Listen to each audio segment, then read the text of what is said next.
Time is both a gift and currency. We all have been given 168 hours. You could have been taught how to do something that demands you incorporate business in your journey. But you may have not been skilled in acquiring people skills, only to find yourself having the skill to open the business that should bring about success for you, but your people skills have never been developed. And so you don't understand the importance of community, you don't understand it. And then the community itself. If I'm a 5, guess who I'm gonna more than likely hang around? 1, 2s, and 3s.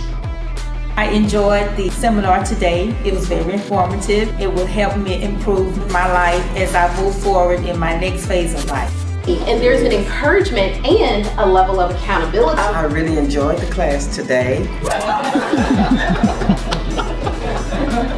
And this is the next season of my life. And this is very helpful for me because I'm an empty nester. And now it's all about Tina and where I should be going. And this is very helpful to me. Because once you go into denial and excuses, you imprison yourself from all possibilities.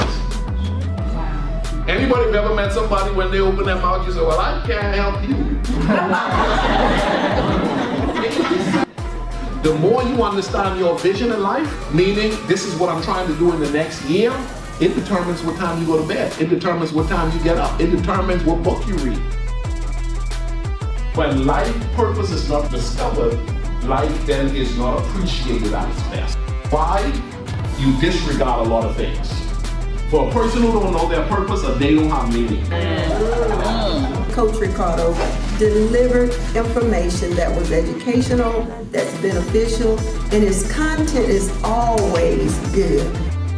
I want to encourage everyone, if you have not connected with the Effective Living community, you are missing out on abilities to evolve and grow.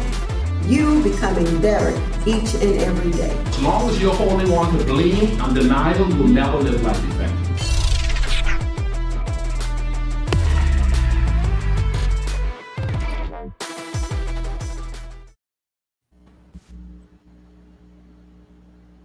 Good afternoon. Welcome back. We are still here for the Influencer Summit 2021, the virtual edition. This is our last session. Can you believe it? This is a general panel discussion that we're going to have this afternoon. This is about leadership. This session is all about leadership, how to become a leader. That's what we're talking about. So with this Influencer Summit, we've had all of these amazing sessions all day long. We started out with work ethic. Do you have what it takes? And then we went on to modeling excellence. We talked about excellence. We talked about communicating. We talked about people skills and how that's necessary for what it is that you're wanting to do in life, whatever it is, at whatever stage you are in life. And then we've also talked about keeping God in everything, managing your money, and goal setting. And so now we're going to bring all of those things together. Our theme is living life effectively. And we're going to focus on leadership. And I'm thrilled to have an amazing group of ladies with me here on this panel for this discussion. We have Miss Rosemary Winbush and Miss Cathleen Hassan and Miss Carol Crockett. So ladies, are you ready to dive into this conversation? Absolutely. Yes, we are. All right, great. So I think the most important thing, if we're going to talk about leadership, is to have a firm understanding of what leadership is. How do you ladies define leadership? Miss Rosemary, I'll start with you. Okay, great. Thanks again for having me. I'm so excited. Thanks for all of you tuning in, families and students and young adults, whoever you may be listening. I think this is going to be a blessing to whatever area you are in your life. But for me, I always like to start by describing something by the antithesis of what it's not.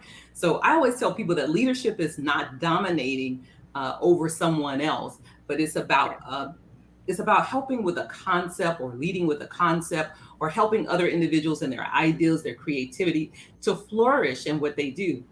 So about leadership, you sometimes people think you're kind of ruling over everybody else, but that's not what it's about. It's about having empathy and enjoying the journey with someone, but helping them get to that destination, coming out of something so you can get into something. And I think that that's the fruitfulness of what we see in leadership. Mhm. And I appreciate that it's not about domineering. It's not lording over somebody. I really appreciate that. Miss Kathleen, how would you define leadership? Well, hi, Billie. Hi, everyone. It's really good to be here again. Um, I'm from the Bahamas today. It's bright sunshine and warmth. And this is such an interesting topic for me. Um, I was telling as most of the panelists here know, I worked in children's church, really with young adults, but mostly youth and children. And in the children's church, it became important to say, where do they go after they leave this children's church at age 13? What do they do? Are they just going to be participants and going over to the big church, as they call it, and just sitting in the pews? Because they're in that in-between stage where they don't really have a role. And speaking from a church perspective, when you deal with teenagers, once they hit the age of 12, they sort of morph into something that's moving faster than we can even imagine. Their minds and everything about them is just in motion, and they need to have a place. So leadership, I would say from my perspective, and add on to what Rosemary said, leadership for me is being a servant to those around you, because you serve them by watching them, finding out, through the inspiration of the Holy Spirit or discernment, what is it that they are now? What is their purpose that you can see coming out of them? And if you listen to them, you realize they need guidance. They don't need you, as Rosemary said, to dominate them and say, listen, I'm in charge. You have to follow what I say. No, they're not like that. They don't really want to follow what anybody says, not even their parents, in truth, They got this little underlying rebellion thing that goes on with them because they're becoming whatever they're becoming. And so when you talk about leadership in teenagers, I think you just have to serve them and let them know that you're real, that you understand them, and whether they are decisive or indecisive, sort of just serve them, guide them, and help them move through.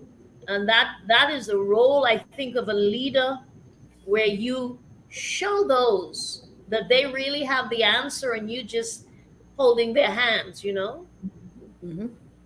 Okay. All right. Thank you. Miss Carol, what say you? Well, once again, I want to say thank you. And this has been a phenomenal summit. I tell you, I got nuggets that I need to work on as well. But for me, I agree with Rosemary and Miss Kathleen. You're not going to dominate people, but you have to be a servant. But I also believe that it is transformational. Leadership is transformational. And I believe for our young people, we have to understand that you are becoming, just like we are becoming who God wants us to be. And so within that becoming, I believe that there are stages that we're going to go through. And so like Miss Kathleen said, when you got a rebellious teenager or whatever, but I still like to think they are still becoming. They're still trying to figure it out. But as they are being transformed, and since it is transformational, it is an opportunity for us to be great influences. And I believe part that we have to do is show them that we are authentic and we care about them. Mm-hmm. Okay. And listening to all of the definitions that you ladies shared, my son is 20, so he's at the end of this age group that we're hoping to help. What I found is there are times when youth are in leadership positions by default, but they don't want to be in a leader position. They don't want to do that. They didn't. It's not something that they raise their hand to sign up for. They don't understand the importance of that role of being a leader, whether it's being a leader within their home. Maybe they're the oldest child in the home, or being in school. They're setting the example for their peers by doing the right things. And they're just doing the right things because it's the right thing to do, not necessarily stepping up saying, I'm a leader. So what do we say to the youth that are in a leadership position by default, but that's not what they signed up for? Well, I'm going to take that one on because my husband and I, we Okay. have 3 adult children, 28, 27, and 24. And so a lot of times I think they were thrust into leadership as well. Mhm. But I think they were thrust into leadership in a capacity because, number one, the people around them saw us as leaders and they became leaders. So let's just put you in there so you can lead. But one of the key things about that, and I'm going to say that to everyone that has been in that position, and sometimes we've been in that position ourselves as we've grown up. I know for me, I certainly have been. It's kind of like you're standing around and you want something to happen, and then nobody's doing it, and you end up doing it, or somebody says, "Hey, can you do this?" But I would say to them, look around and take inventory of all of the people that have helped you as they have led. And sometimes I think we put this big weight or a burden about being a leader on people, but it's really not. It's about really stepping into a role so that you can, like I said, you can come out of something to get into something. It's about making something work for a cause. It's about helping people to get from one destination to the next. And so who would not want to help someone to be successful in their own lives, or successful in a project, or whatever it may be? It's all about achieving something together. And so as you just step into that role, remember, you're not doing it by yourself, and you don't have to do it by yourself. I always think that this is a lie from the enemy, is that, the place at the top is lonely. And I said, it's only lonely because you choose to make it lonely. You can take as many people with you as you want to, and you have to just use your discernment to make sure it's the right people as you lead and you take them with you. But don't be afraid to lead. Just think about it as being in a position, like you all, Miss Kathleen and Miss Carol said, it's just being a servant, that you're helping someone else to get to another place. And if you put yourself in that posture, would you want someone to help you to get from point A to point B, whether you're saying you're leading or whatever you want to call it, but it is leading. And it's about being in that posture to be willing to do it. And I think that's the key, being willing to do it as well. Right. Miss Carol or Miss Kathleen, would you like to that? Yes, I have an anecdote. My dad always used to say, I'm a talker. So he says, when you go into places, the first person who opens their mouth to give an answer, they're it. You have to take over, because they said, oh, you have all the ideas, you do it. And I think sometimes the younger people feel like that, and maybe they step back because they have that same, or have had that experience where, because they ventured to give an opinion, they're thrust into the front of it, and they may say, I don't really want to be the front. And I think it's important to let them know leadership is not, like Rosemary said, it is not only you. Leadership is with a team. There are others around you who support and supply additional information, help, guidance, and you have to build a team. The first seminar I went to in Texas with Coach Ricardo, he spoke about building the team so that no one gets a burnout, no one gets tired, and no one feels isolated. Because teamwork should not be isolated. Teamwork is teamwork. It means that I may be the person with the drive for it, but the others, their views count, and you include that. Someone always has to be there to keep pushing it along. Say, what's the next step? What's your next step? What's your next step? You know, Coach Ricardo always says that. All right, you did this now. What's next? And I think leadership is also letting them know I need a next, like you need a next. Right. Okay. All right. Thank you. Sorry, I slipped out of there a little bit, but I'm back. But also, I believe that we have to encourage our young people to know we're all leaders, and we are somebody's always following you. I always say somebody's copying you whether you want them to or not, but they're copying Yes. you, and you want to make sure that you're leaving good tracks for them to copy. But Coach Ricardo says this: there's no I in team. And so you want to develop people, or you want to be around people and know that there is someone they're going to help you become who you are, even as a leader. But I also believe this: leading is all following, being able to follow is so important, because before I can be a leader, I've got to understand to be a great follower. So, yes, no I in team, but no isolation either in team. And you know what, too? Can I add one more thing to that as well? Absolutely. This is all really, really good. And one of the things that I think, too, with all of what we've just said, don't be afraid to lead. Don't be afraid to step out. Don't be afraid to share your ideas, your creativity, because guess what? If it's all bottled up inside of you, the best place that you can benefit from it is to have it outside of you. And the other thing about it is, let leadership be a catalyst for maturing you, for growing you, to give you experiences that some people will never get. And so that's just going to put you in a position for preparedness and for opportunity, because those who lead are the ones who have solutions. And you want to be a solutionist. You want to provide some answers. And guess what? In the marketplace, people who have answers, they get paid more. Get the money. You have your own business and you're leading, you get paid more because you're putting yourself in a position and to get opportunity. So don't shy away from it. Be exposed to it as much as you can. Take on as much as you can. I know the last speaker said she was volunteering. She was doing things in her church. She was asking for things to do so she could be a practitioner of leadership. So we just want all of you to be practitioners of leadership, because we know it's going to change your life. It's going to evolve you to become the person you're supposed to be. And you're going to have so many more experiences that some people are not willing to take a risk or just be willing to do. So I say, don't be afraid to lead. Just jump into it. And guess what? My husband tells our kids, say yes to a lot of things and figure it out along the way. Because if you say yes and you get in it, then you'll know what you don't want to do, versus always saying no to everything and never knowing what you're capable of doing.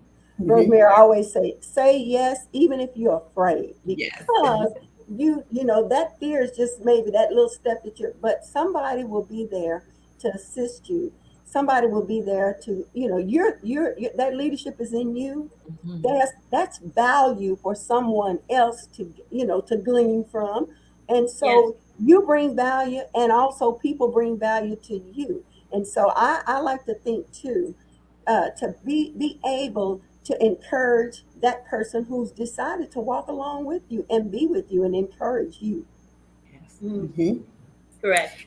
And so I think that if there's times when a youth is not understanding to embrace this role of leadership, it could be that they don't understand what that means, what that takes. So what does an effective leader look like? What are some traits of effective leadership? We know that it's not domineering, but what are some things that make a great leader?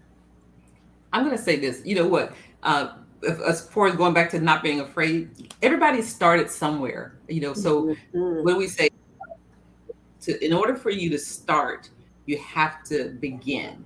And so even if you just say, I'm going to start, I'm going to work on being a leader, and I'm going to see how it's going to change my life. But some things I think that are really characteristics of an effective leader, you really have to have vision.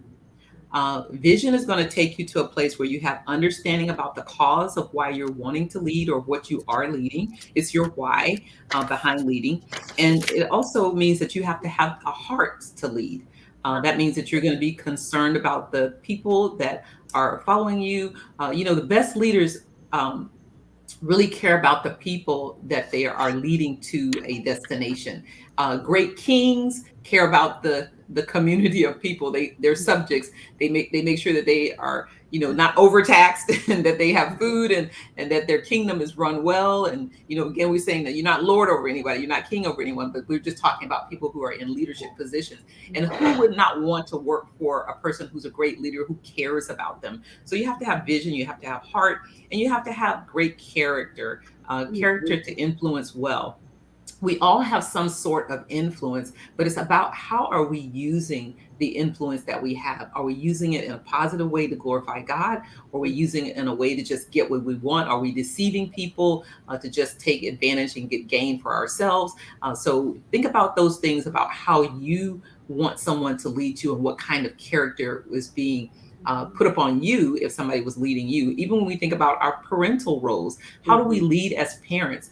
Do we lead our children the way that we want to be led or to be respected ourselves? And sometimes I always think about this. My husband and I, we've always talked to our children about every decision that we make, because sometimes, like Miss Kathleen said, we have this some kids have this rebellious spirit. They don't want to do what we tell them to do, but we tell them the why behind everything, because having that communication as a skill set in becoming an influencer is so important. So we want to even do that in our homes. We want to lead well with our children so that when we're done, quote unquote, parenting them and they leave our houses, they'll come back to us for advice. And so I think that there's so many more characteristics of being a great leader, but I think that having vision, having heart, having character of great influence, about being excellent in all that you do, I think those are kind of some really top ones.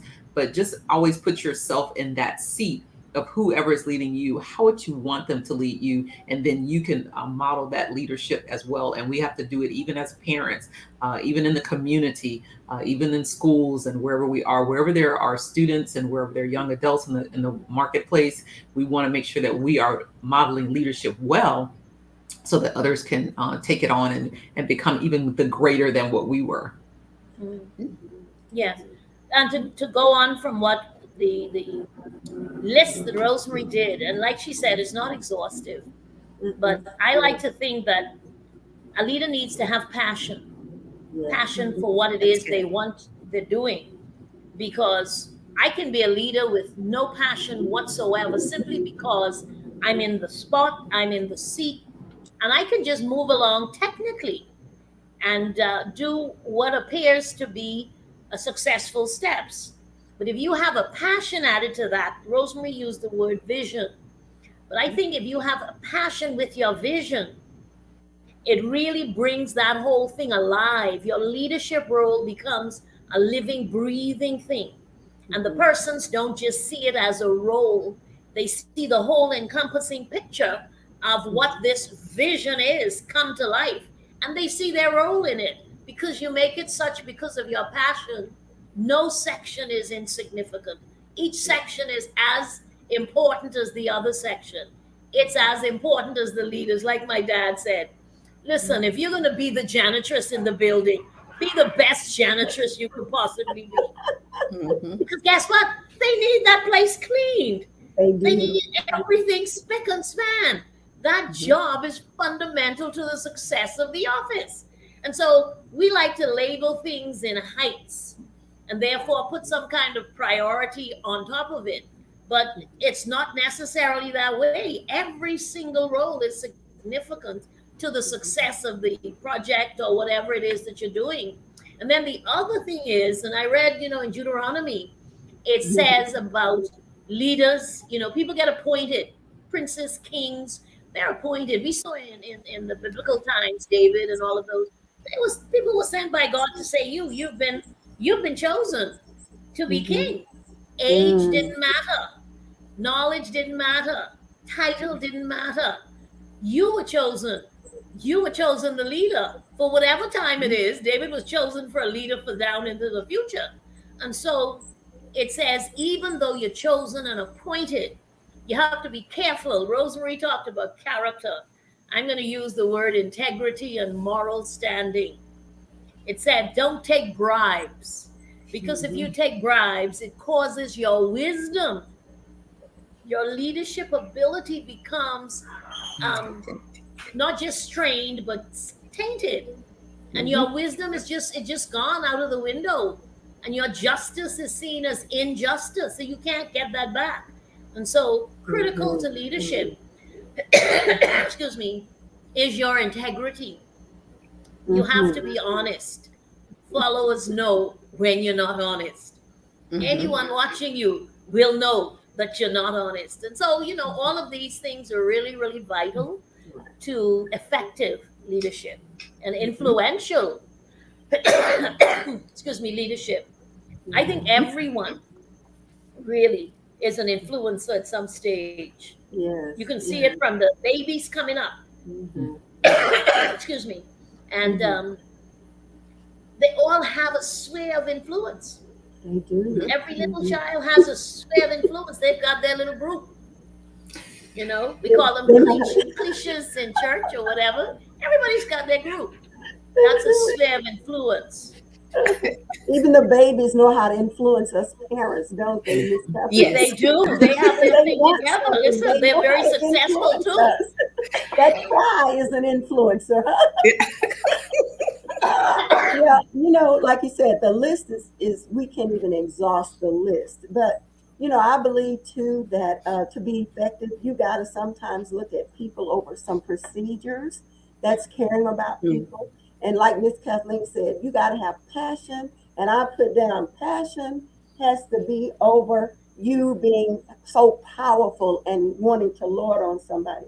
But I think being dependable, you got to be dependable, and you got to have some discipline as well. You got to be disciplined and know that you're leading somebody, so you want to be disciplined in what you do and being a great communicator of what you're expecting and also what you need from people as well. I think that's important to say what you need and be able to be transparent and know that you need help in this area. And lastly, I just want to say, don't be afraid of not allowing somebody else to bring a better thought, a better idea, and to allow them to shine. I think that shows great leadership and being effective because you're not the only kid on the block. And so when you can allow someone else to pour into you as well as you're pouring into someone else, I think that is one of the greatest characteristics of being an effective leader. Yes. Yeah, that thing about jealousy, that's a great point too. Don't be jealous because guess what? The gifts that God has given you, they're just as important as the gifts that someone else has. Don't always keep looking. We have a lot of stuff going on social media where you can be doing something really great and then you go look at somebody else's stuff and then you kind of come down on a low because you're thinking, oh, I'm not doing it as good as somebody else, or I'm not as I'm not doing all of these kind of things. But embrace where you are, but have a desire to go higher and be more successful. And also making sure you understand, what you know what you don't know, and you know what you need to know. So let me say that again. You know what you know what you don't know, and you know what you need to know. So that's about making sure that you're coachable, that you're that you're teachable, that somebody else can pour into you as well as you pouring into someone else. But don't ever be jealous about what somebody else has. Take what you have, build on it, and make it great. And you know what? You're going to please God with it because that's what He wants us to do. He wants us to always be in this mindset of having this effective life and being better in what we do. So leadership is really encompassing so much, but it really is a pinpoint about us being passionate about helping to get to a better place, a more effective place in our lives. And I like what you said too, Rosemary, about somebody can give you 20 likes on that social media, and one person will come along and say something negative, and you can't be drawn to that negativity. You have to know we've all been created by God, and we want to be, we're his best creation because He made all of us individually, and so we have to embrace who God created us to be. Even with our flaws, we have to be okay and embrace who we are, because that's what I believe too. You got to know first who God is, and then who you are and who He's created you to be. Yes. And go ahead. I'm sorry. Miss Kathleen, you were going to say something? No, I'm agreeing with you all. I think it's excellent, because I was only thinking to pop into the word mentors, or have people around you that feed into you, but also who you have that you can go to. You need to have a resource or resources. You can go to somebody and say, listen, I'm struggling with this. This is something that the Lord has laid on my heart, or this is the next step in my vision, but I'm not sure which direction to go in. And sometimes you have a person there. We don't like to call people wise. I don't know why we don't do that anymore. In the Bible, they call everybody wise. Everybody had this knowledge, and they call them wise people, wise men. But you have a lot of resources available, which once you reach out, they have something that they say to you that feeds you and says, aha, I know now. I know what I'm going to do. And so you also need that, whether you're a leader or not. You need to have other people who are also leaders, or even not leaders, who can just give you a word. And they guide you. I always remember I did that with my mother. When I came into the law, my mother descended from Abaco, the island of Abaco. And so I was doing these wills, probating wills for persons who died like 50 years before I started my practice. And so there was this gentleman, and I says, Mom, do you know this name? This person is from Abaco. She said, yes, I know him. I said, is he still alive? She said, yes, he is still alive. And so something as simple as that gave me the avenue I needed to go to get that will completed. It was a 55-year-old will. And so you need resources around you who can help you and feed into you and tell you, well, that was done before, it wasn't successful. Then you'll know whether to discard it or move ahead with it. And you know what, too, Billie, you were talking about, this thing about effective leaders. Guess what, everyone? We all have flaws. None of us are perfect. So God can use you to lead, even when you have flaws. It doesn't matter what your past is like, but what does matter is what your future can be. So just remember, don't worry about what you feel like you're not equipped to do, you don't have, or you're ill-equipped, or whatever it may be. You can gain training, you can gain experiences, you can gain revelation, you can gain knowledge, you can gain understanding, and you can be wise. And the wisdom that we want is the wisdom of God. My husband is known in his speaking industry as called a wisdom broker. So he brokers out the wisdom of God. So, but we can do this. So don't think that all of us that are sitting here that we don't have flaws. We have flaws. We have things that we need to work on every day. We have not yet arrived, so to speak. And you see how old all of us are. Collectively, we don't want to tell our age. We probably be 100 and something. Maybe 200. I don't know, whatever. But the thing about it is, know that God wants to use you, and He wants to use you now. You don't have to wait until you're older. You can lead when you're, like we said, you can lead when you're an infant. You can lead when you're in preschool. You can lead when you're in elementary, middle school, high school, college, young adult. You can lead wherever God positions you to lead. And every experience that you have to lead in is going to give you greater experiences, greater stepping stones to get you to the place where God ultimately wants you to be. And we are the ultimate example of imperfect people that God can use. Correct. Absolutely. Imperfect. Yes, He used our imperfectionists. In order to get us where He wants us to be. So that to me, we'd like to be with all of our young people. We're not perfect. We're not sitting here saying that we've arrived. We're saying that we are still a work in progress. So keep moving. Keep moving and wanting to do what God has called you to do. You to be. Keep becoming. Yes, we lead in spite of us. In spite of ourselves. Correct. We're gonna lead anyway. Better do lead in here. Absolutely. In Romans 11:29, it says that the gifts and calling of God are without repentance. And I think that it's important to talk about how we are all given gifts and talents and abilities. And if you are put into a leadership role, or if you aspire to be in a leadership position, there is gifts and talents that are within you that God placed within you.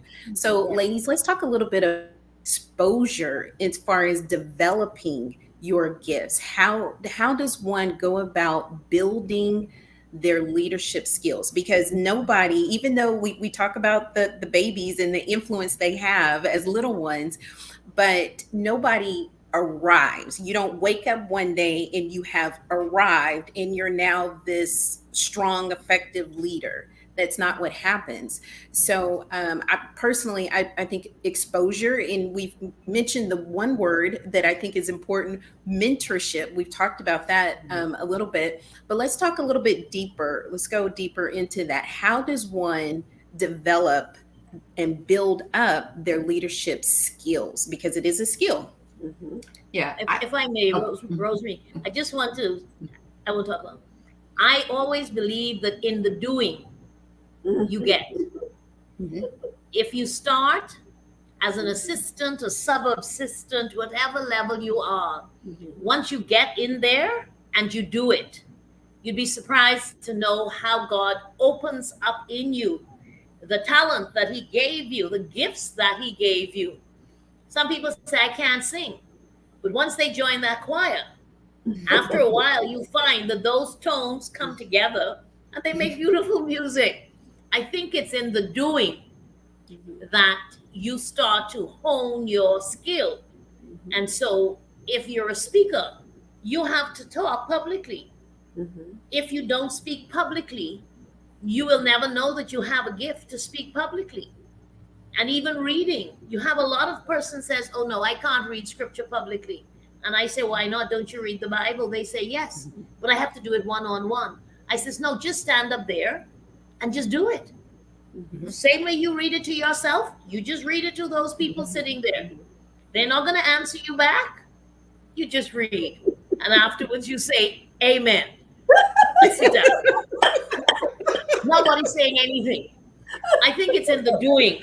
Once you start, whatever it is, whatever, footprint you start to walk in, whether it's a girls' organization, a boys' organization, children's church, choir, whatever it is in those parameters, you do it. And then you will see your talent multiplied.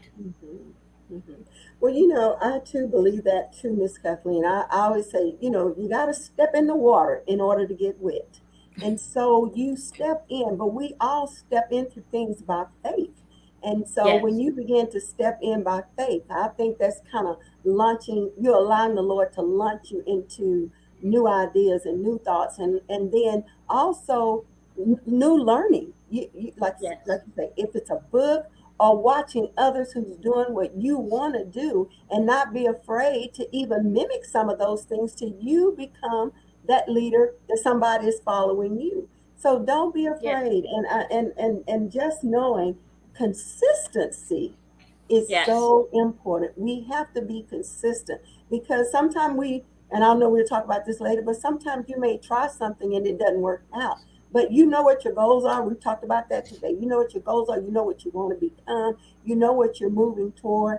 Don't let little bitty things get in the way or those distractions that's going to detour you off the purpose and the plan that God has for you. Leadership is inside of you already. So you have to just begin to start looking at ways to develop that, to grow and to evolve into the best leader that you want to be.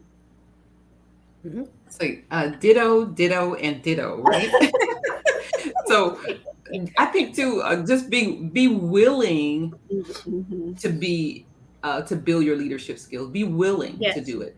And as you're practicing, like Miss Kathleen said, and as Carol said, you just jump into the water, and the water's fine. The water's fine. It feels good. And so once you get into it, you're going to see. Once you get into something, other doors open so that you can see more. Other windows open so you can see more. There'll be more poured into you. The more you pour out, and you empty yourself out, the more God can pour back into you something else or something more, something greater, some more skill sets, more abilities. And then you be observant.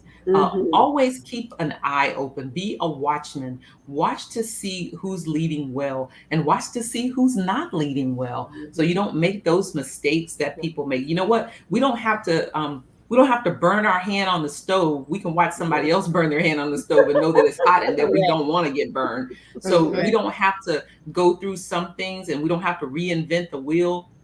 We can pick up some skill sets by just observing. So I would even challenge you to do this. Think about maybe 5 people that you think are great leaders, and then write down why you think they're great leaders. What are the attributes? What's the character? What have they done? How do they make you, emotional, not so emotionally feel, but how do they make you feel about some things they've done? Are they good philanthropists? Do they care about people? Do they love the Lord?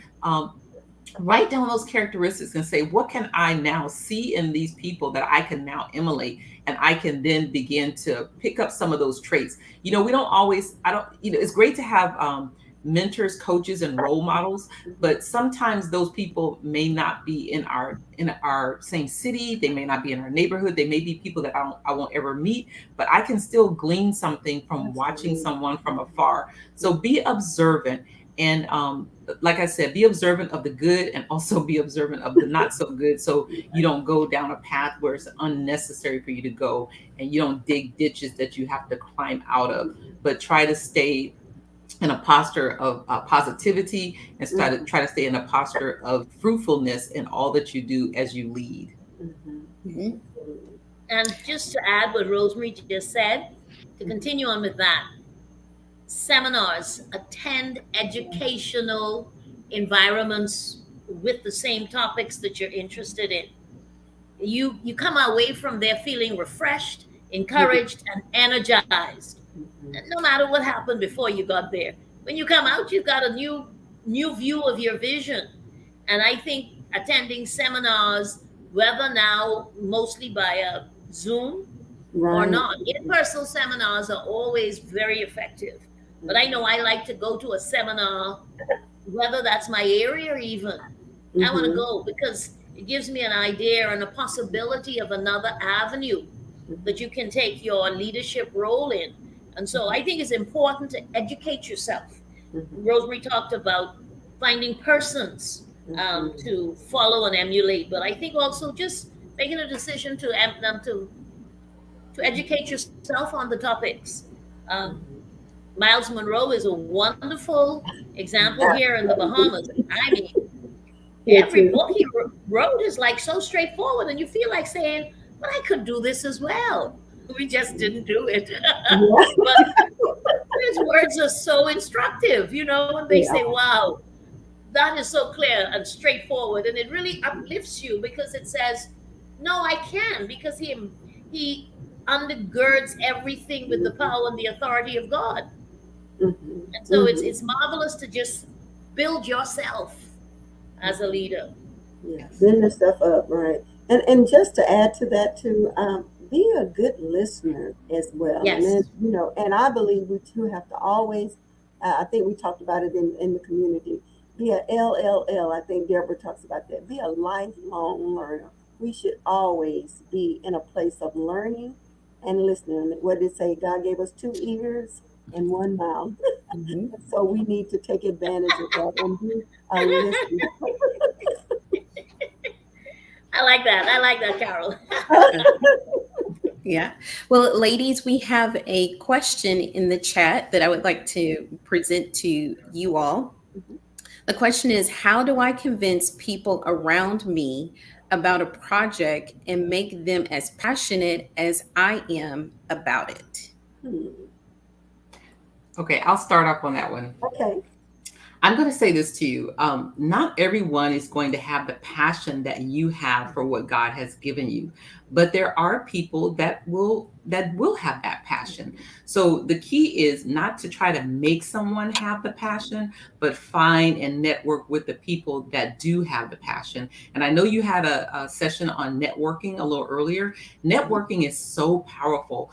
It's about an opportunity to find out similarities in what you have or interests that you have. And iron sharpens iron.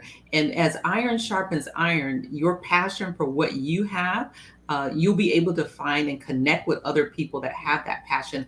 And when you do that, you'll feel that explosiveness inside you. It's almost kind of like the Mary and Elizabeth. It'll make your baby leap inside of you. And I've had many instances where I've had projects or things that I wanted to do, and the people that were around me at a certain time, they weren't interested. But guess what? It wasn't God's timing. It wasn't God's timing for those particular people to be with me, because I had to wait until I met the person that made my baby leap. And when some people start talking about what they want to do, and you start talking about what you want to do, and you find that synergy going, it's going to be amazing. Then you'll find that out. But don't try to force your desires and your passions upon someone else, because it may not be theirs, and that's okay. It's okay. It's Just okay. move on. Love them and appreciate them. Don't be mad at them, but just say, maybe that's not the people. Those are not the people that God want me to connect with this particular vision with right now. Let me see who else can do it. And timing is everything. Timing is so important. God may have given you a vision today, but it may be something you're supposed to work maybe a month later or maybe a year later. So pray about it, seek God's face on it, and ask him to send you the people that are supposed to partner with you for the vision. And don't lose your passion. Hold on to your passion, because that is important. Yes. Because some people will make, because they don't agree with you, it's not the timing. Sometimes, like Rosemary said, you can't make them, but you can keep that fire lit inside of you and find those people that have that same passion, that's going to help embrace what you are trying to do, or that passion that you have. I agree with both of those. I agree with those comments. Okay. And I hope that helps you out. And I would just also add that sometimes your passion will end up being contagious. Yes. So sometimes it's not about making somebody else jump on board right now, but sometimes you just need to keep going and keep moving forward. And as they see you moving forward, they're going to want to come and join and be a part as well. So that's also another option for you. So ladies, this is we're going to be wrapping up here. And so finally, we know that leaders are imperfect people, because leaders are human beings. So how do we handle when we fail, especially if it becomes public? I'm thinking of students who may be a student athlete, and they, here in our area, if you don't pass your classes, then you don't get to play the sport. And so I'm thinking of, maybe a student who was captain of the team, and then they did not pass their classes. And so now everybody knows that they have missed the mark. And there could be other examples, but what do we do when we fail as leaders? Wow. Well, it may be public now, but in 5 or 10 years, nobody will really know, may not even care. But I know that's very difficult for our young people if they are failing, and have to be able to, face the people that you fail. But that's when I think you've got to really dig deep and know who you are, and continue to move forward. I always say fail moving forward, because failing is inevitable. And right now it may mean that you missed that field goal, or you missed, being a part, or you actually missed something at school, and now everybody's looking at you.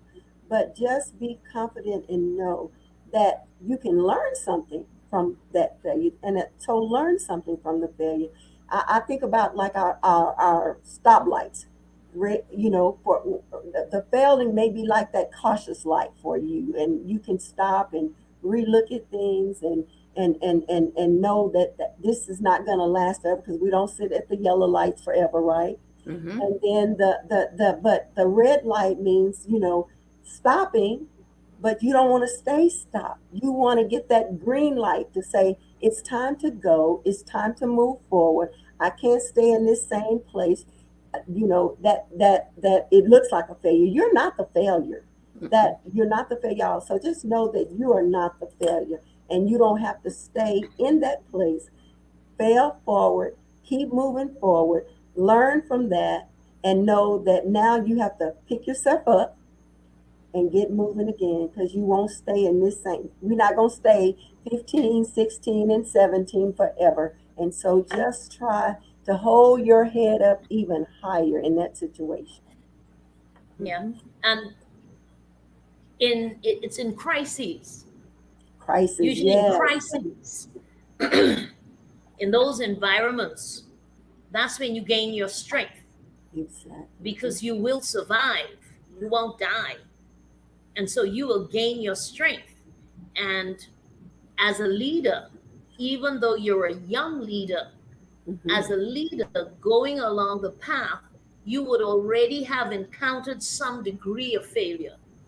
Some of the things that you may have thought were in your path, you found that they just whittled away and died. And so you would have already encountered some level of failures and disappointments along the way in this leadership walk. It take that lesson with you that you still remain the leader. You still have the talent. You still are the person that you always were. These little stepping stones that to take you to another level. I believe in this ladder, the stairway to heaven, that Lionel Richie sang. I think it was Lionel Richie. But that song, when I went to London to school, it played and I'd never heard of it before. But it stays in my head to let me know that there are these steps. You have to go step by step. Some of those steps you're going to have a little slip on, but it doesn't mean that the step disappears. It's still there. You just pick yourself up and keep going, and so failure is a part of your success. If you don't have a failure, you'll never improve on your next step. So you need to have a little bit of a blip sometimes to say, okay, let's get this thing right. And so failure is not something that should take you out. All of that is really, truly accurate and great information for us to talk about when we think about the word we call failure. But I want to put a mindset on it. Think about, why do we allow things that don't work out? Because we are not failures. Maybe what we attempted or what we were trying to do didn't work, or it wasn't successful. But we have allowed the enemy to brand us with the word of failure. And failure is a psychological thing that draws from an emotion or brings forth an emotion. And if our children of God, we have to make sure that we are not allowing words or concepts or anything like that to control what we know God has said about us. He said, with him, all things are possible. We're the head and not the tail. We're above and not beneath.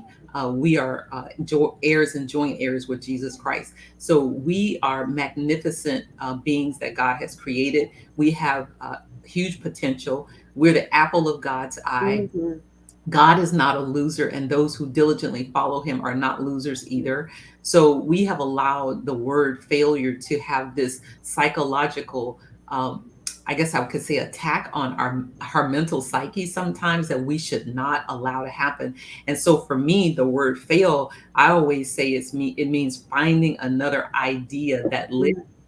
Finding another idea that lives, so that you come from one place, where I was, and now I'm going to find another way, another idea that lives and that can have potential to survive, have potential to be successful. And I don't allow the word failure to have a psychological attack on my emotions or what I think about myself or how I should advance forward. So this again is an attack of the enemy to tell us lies and try to bury the lie in the truth so deep that we can't tell the difference.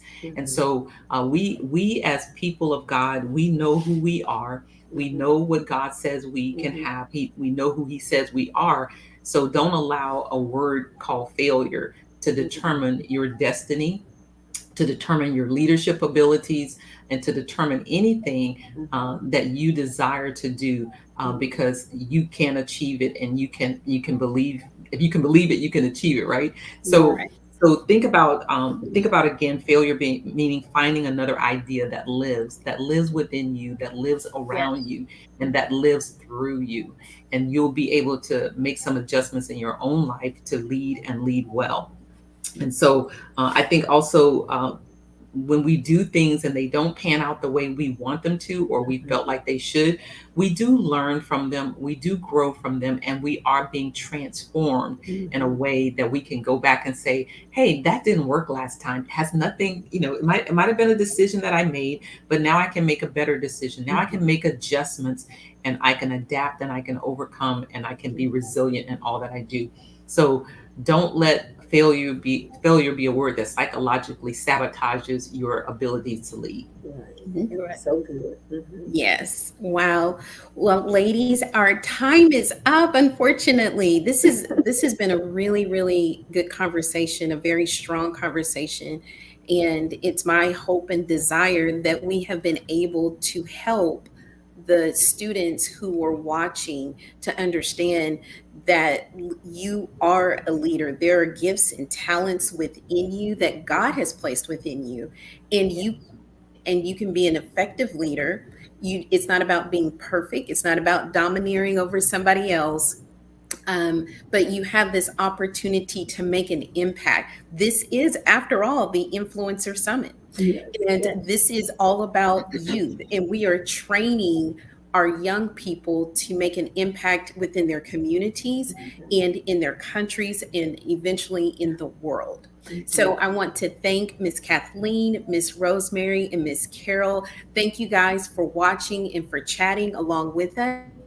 And if you will stay right here where you're watching, we're going to have a closeout, some closing remarks, and close out our summit in prayer. So thank you again, ladies. Much appreciation. Thank you for Thank having you us. very much. Absolutely. Thank you Thank so you. much. It's a Bye, privilege. ladies. It's been great. Bye. Good to share with you all. Bye. Bye-bye.